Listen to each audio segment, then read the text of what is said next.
Get off the road. Get off the road.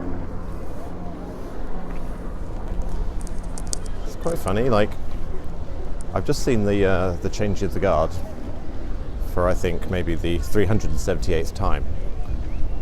But it's not the same every time, you know. It's a little bit different every time, because today, and I've seen a lot of it, I'm hoping I can capture some of it before it stops, but it's hilarious. Like, the police, like, on an army of bicycles, just trying to keep people off the road. And the road is quite blatantly, like, completely shut. Like, no cars here at all. Saw them doing it actually the other day as well, where they, even though the road was completely shut for, like, new security measures or whatever, so there was no cars whatsoever, there was no guards marching them whatsoever, they were still making people wait for the green man at the traffic lights to just sort of show that it's like really weird. They were like stopping people from crossing the road. It's like the cars were invisible. The policeman's coming towards me. It's going to be really exciting. Get out of the road, mate. Off the road. He's so loud. Off the road. It's like a new form of social training. The police have decided to, like, socially train everybody. Get off the road. Of course, the salient question in this environment would be, what is the law that stops us from walking in the road? He certainly would not know, but they've been told to, like, be suspicious about everybody. They just sort of, he's trying to blend in right now. Understand, off the road, use the pavement.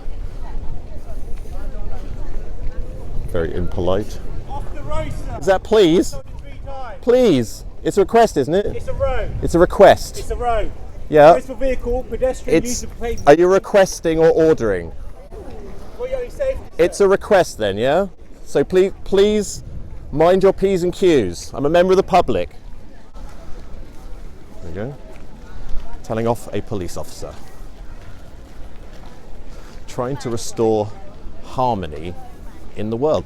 Goes to show that the public are the police and the police are the public, because I was just restoring law and order.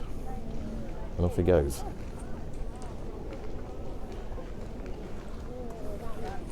This is not the only place they're experimenting with people, keeping people off the roads, by the way. The City of London, Bank Junction, the Bank of England, is part of a new social experiment which is starting tomorrow.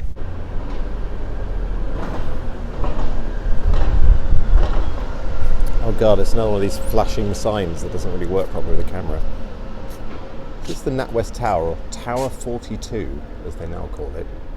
Just look at that image, like the starburst on the top. They just can't help themselves in the City of London from impregnating all of their architecture with weird symbols. I'm not really here to look at that though. I'm going down to Bank Junction because they are starting a type of social experiment tomorrow, and I don't think you would hear about it if I didn't tell you. I don't think it's going to be really that newsworthy, but I found it quite interesting, so I'm going to go down there and show you.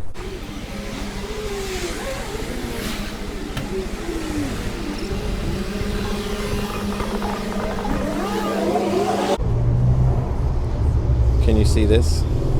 I don't know if you've seen this before in anything, but it's sort of like the big sort of pyramidal triangle in the City of London with the Bank of England like right on the top, and obviously Mansion House and the Rothschild Bank just in the sort of very tip of the pyramid, not labelled on this map, weirdly enough, but check out that red bit, bank. It means buses and cycles only. Permitted movement is the arrows. And what is that telling you? Well, that's telling you that from Monday, which is tomorrow, this area is going to be off limits to cars. They're actually banning cars from Bank Junction, the very top of the pyramid in the City of London, the most sort of personally, privately owned part of the city, you could say, is being off limits to the general public in their cars. Mansion House, the Lord Mayor's office here. I don't know if you can see that stained glass window up there, but it's like the Egyptian room in Mansion House. So there's definitely a pyramidal connection.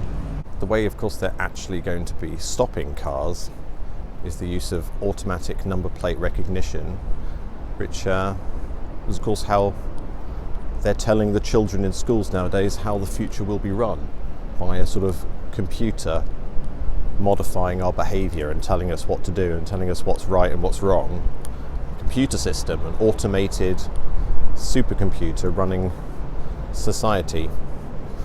They've already pre-programmed the children with understanding that concept.